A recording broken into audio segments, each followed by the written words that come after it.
Le Premier ministre Abiy Ahmed a déclaré que les communautés frappées par la sécheresse devraient être entretenues dès que possible. Le vice-premier ministre et président du Nigeria, de la Gambie, du Sénégal et de la Côte d'Ivoire sont arrivés hier soir à Addis Abeba pour assister au sommet de l'Union africaine.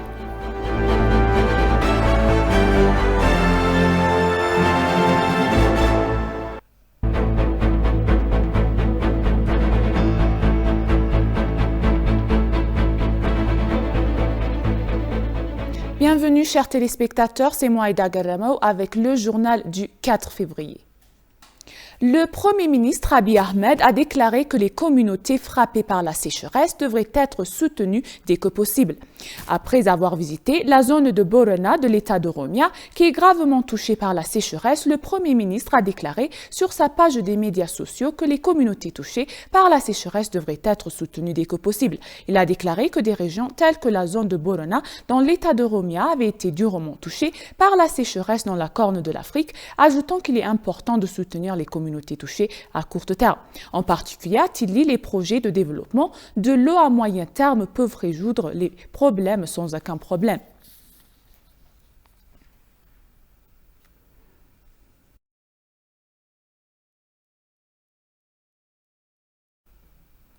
Les présidents du Nigeria, de la Gambie, du Sénégal et de la Côte d'Ivoire sont arrivés hier soir à Addis Abeba pour assister à la sommet de l'Union africaine. Le président nigérien Mahamudu Buhari, le président sénégalais Macky Sall, la vice-présidence gambienne Issatou Touaré et le président ivoirien Alassane Ouattara sont arrivés mercredi soir à Addis Abeba pour assister au 35e sommet de l'Union africaine.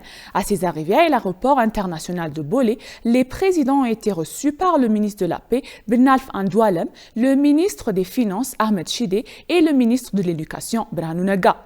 C'est la deuxième fois en 4 mois que le président Mahamudu Buhari et Macky Sall arrivent à Addis Abeba pour l'investiture du Premier ministre Abiy Ahmed. Par ailleurs, le président du Malawi, le Dr Lazarus Mixkarti, est arrivé à Addis Abeba pour assister au 35e sommet de l'Union africaine.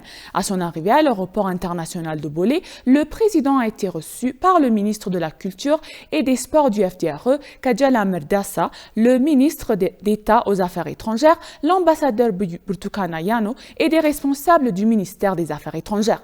Le ministère érythréen des Affaires étrangères, Ousmane Saleh, aussi est arrivé à Addis Abeba pour assister au 35e sommet de l'Union africaine et au 40e conseil exécutif.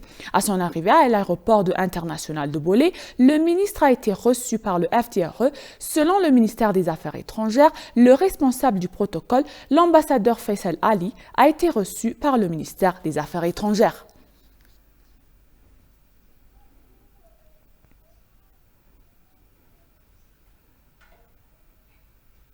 Le vice-premier ministre et ministre des Affaires étrangères, Demek Emekonnen, a déclaré que l'Éthiopie souhaitait une coopération étroite avec le Maroc et la Tunisie dans les domaines de l'agriculture et du tourisme.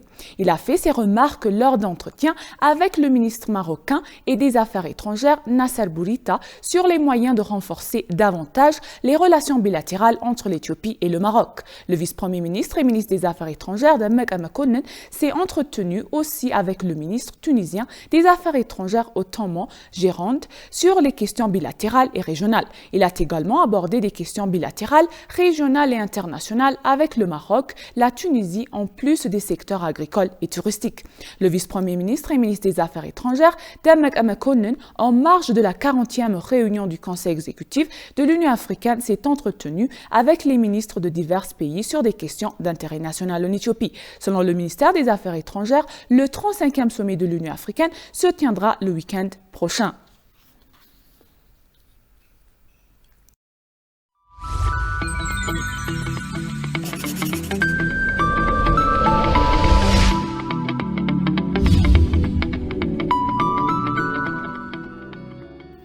La Commission de l'Union africaine sur le développement économique, le commerce, l'industrie et les minéraux a déclaré que les liens commerciaux devraient être renforcés pour apporter un développement durable à l'Afrique. La Commission mixte sur le développement économique, le commerce, l'industrie et les mines a fait une déclaration sur les performances du secteur.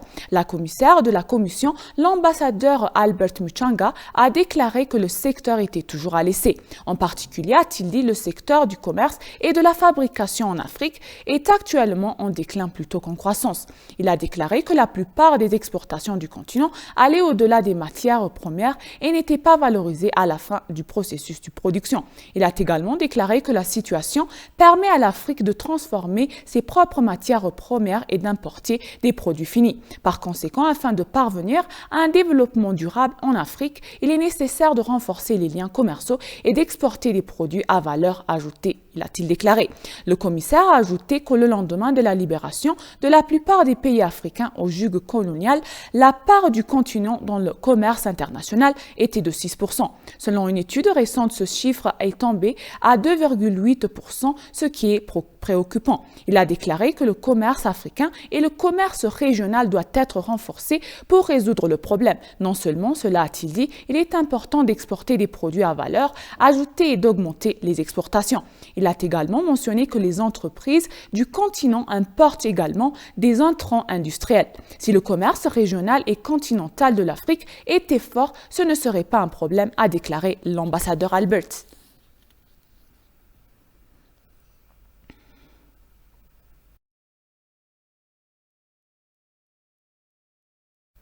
L'Union africaine affirme que 30 à 40 millions de personnes risquent de mourir de faim en Afrique à cause de l'épidémie du Covid-19.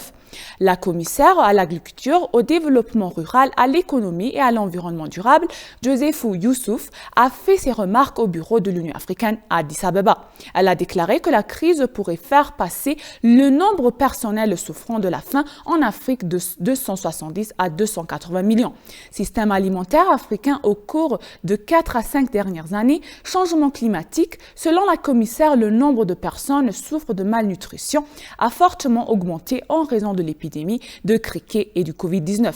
Elle a déclaré que le continent devrait prendre des bonnes mesures pour résoudre le problème et construire un système de sécurité alimentaire durable en cas de future catastrophe. Elle a déclaré qu'il était important de prendre les mesures nécessaires pour garantir un système alimentaire durable et résistant aux catastrophes naturelles. La commissaire a déclaré que la décision d'allouer 10% du budget annuel du pays au secteur agricole pour assurer la sécurité alimentaire en Afrique n'a pas été mise en œuvre. La commissaire de l'Union africaine pour l'agriculture, le développement rural, le développement économique et durable, l'ambassadrice Joséphou Sako, a exhorté les États membres à mettre en œuvre les recommandations formulées pour assurer une sécurité alimentaire durable. L'Afrique représente 60% des terres arables du monde, a-t-elle déclaré.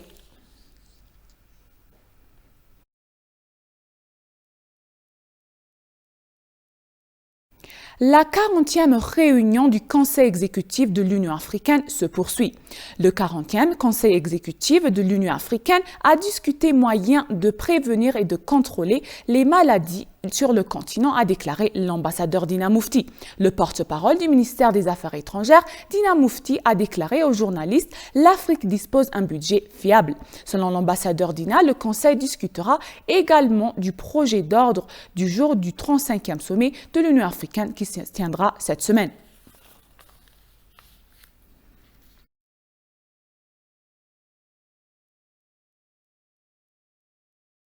Africanism must come through, with much prospect in the future to do. So all Africans, let's work with our union. Africa wants to see peace, love and prosperity.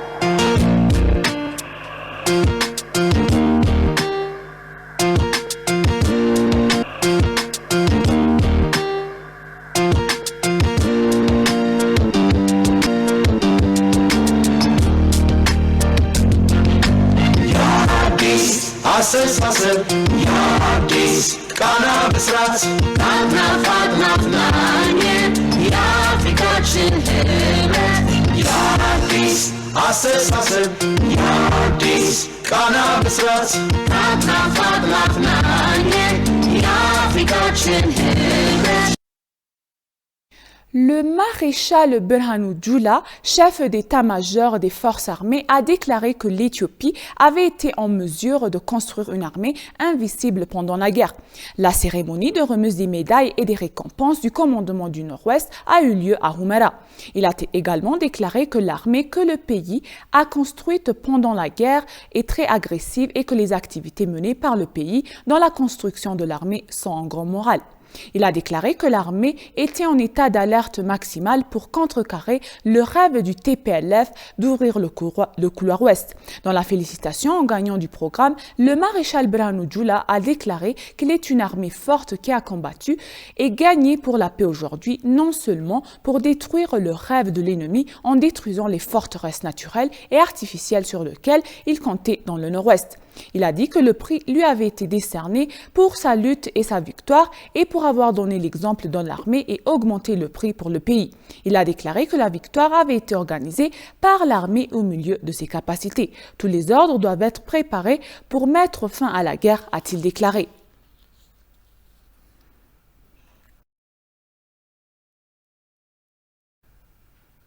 Samit Sizuma Minata, commissaire à la santé, aux affaires humanitaire et au développement social de l'Union africaine, a appelé les pays qui n'ont pas signé ou ratifié la création de l'agence pharmaceutique africaine et assigné à la ratifier. Le 40e Conseil exécutif de l'Union africaine, qui a débuté hier à Addis Abeba, est toujours en consultation sur diverses questions. Le Conseil exécutif de l'Union africaine est toujours en session aujourd'hui et les commissaires font une déclaration commune. Samit Sizuma Minata, commissaire de la Commission de la santé, des affaires humaines et du développement social de l'Union, dans une communiqué de presse a noté qu'il y a des pays qui n'ont pas ratifié l'agence pharmaceutique africaine. Samit a déclaré que la création de l'agence est cruciale pour améliorer la qualité et l'accessibilité des produits pharmaceutiques sur le continent. Samit a rappelé les pays qui n'ont pas signé et ratifié le pacte de l'agence pharmaceutique africaine à le signaler et à le ratifier. Samit a rappelé que les deux pays avaient été préalablement consultés pour signer et ratifier l'accord. Les 27e États membres de l'Union africaine ont jusqu'à présent signé l'accord. L'Agence africaine des médicaments est le deuxième plus grand établissement de santé du continent après le Centrafrique du contrôle et de prévention des maladies.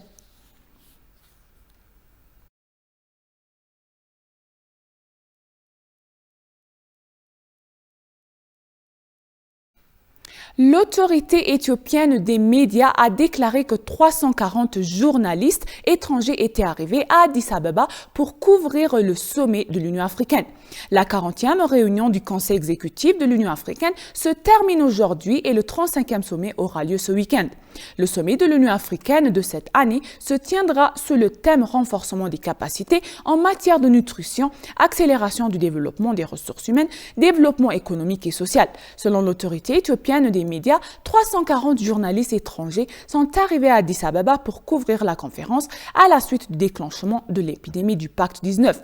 Jonathan Tesfaye, directeur général adjoint de l'autorité, il a déclaré que les préparatifs étaient en cours pour les journalistes qui couvriront le sommet. En particulier, a-t-il dit, nous avons facilité la délivrance des badges aux journalistes étrangers, à commencer par les visas et l'autre.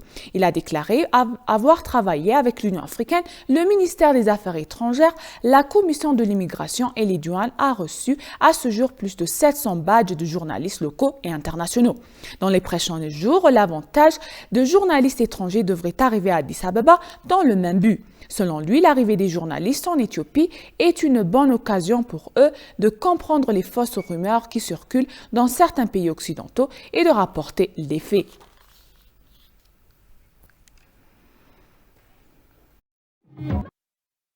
L'Éthiopie a parcouru un long chemin pour prouver au continent et au monde entier qu'elle mérite en effet d'accueillir le très attendu sommet des chefs d'État de l'Union africaine.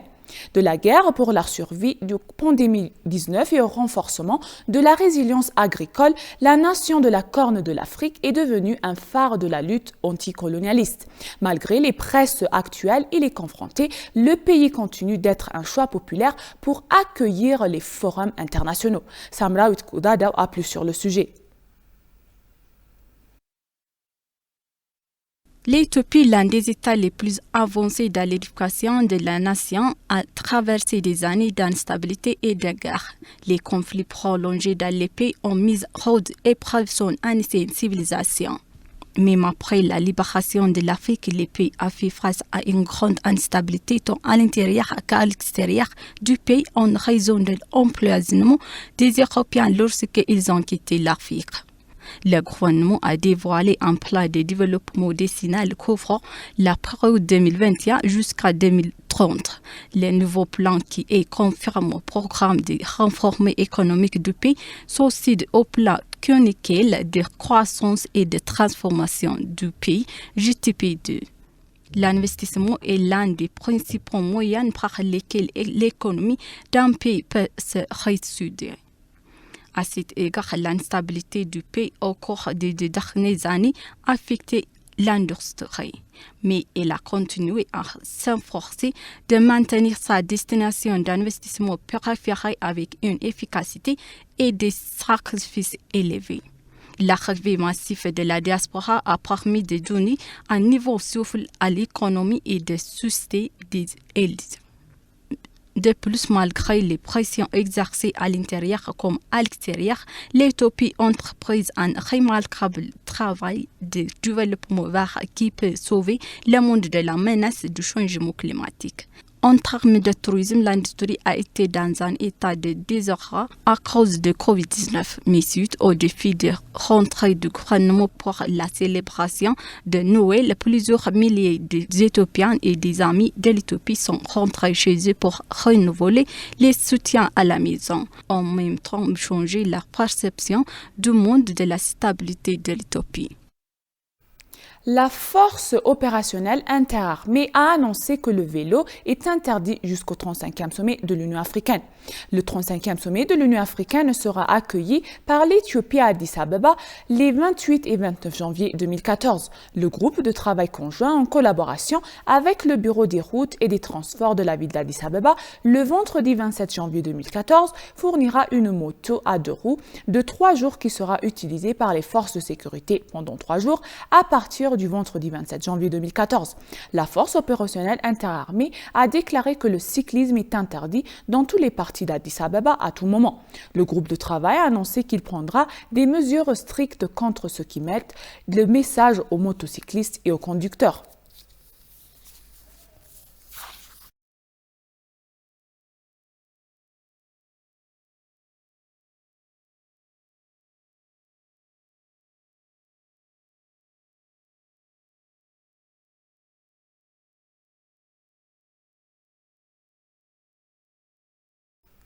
Ethio Telecom a annoncé fournir divers services aux participants du sommet de l'Union africaine en dollars, euros et dirhams. Ethio Telecom fournit divers services dans les hôtels, dans l'aéroport international de Bolé et l'Union africaine au 40e Conseil exécutif de l'Union africaine et aux participants du 35e sommet de l'Union africaine. Selon l'ENA, Ethio Telecom a préparé des forfaits et des cartes SIM pour les invités participant à la conférence. Ces services comprennent les appels internationaux et locaux Internet et la messagerie texte, a-t-elle déclaré, ajoutant que les services étaient fournis aux participants de l'Union européenne en dollars, en euros et en dirhams. Il a également déclaré que les services de la téléphonie mobile et des cartes complètes étaient également fournis par les Éthiopiens participant à la conférence. Il a déclaré que le service sera utilisé pour les invités temporaires en Éthiopie après la conférence. Il a également déclaré que l'Ethio Telecom travaillait dur pour améliorer ses services Internet et de communication lors de la conférence.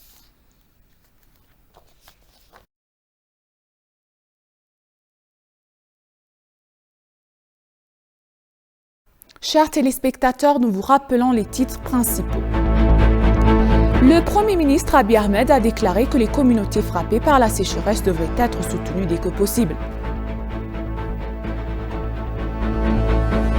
Les vice-présidents du Nigeria, de la Gambie, du Sénégal et de la Côte d'Ivoire sont arrivés hier soir à Addis Abeba pour assister au sommet de l'Union africaine. Merci chers téléspectateurs, ainsi s'achèvent les journaux du jour. C'était moi Eda Garano. Restez avec nous avec le reste des programmes. Je vous souhaite une bonne journée.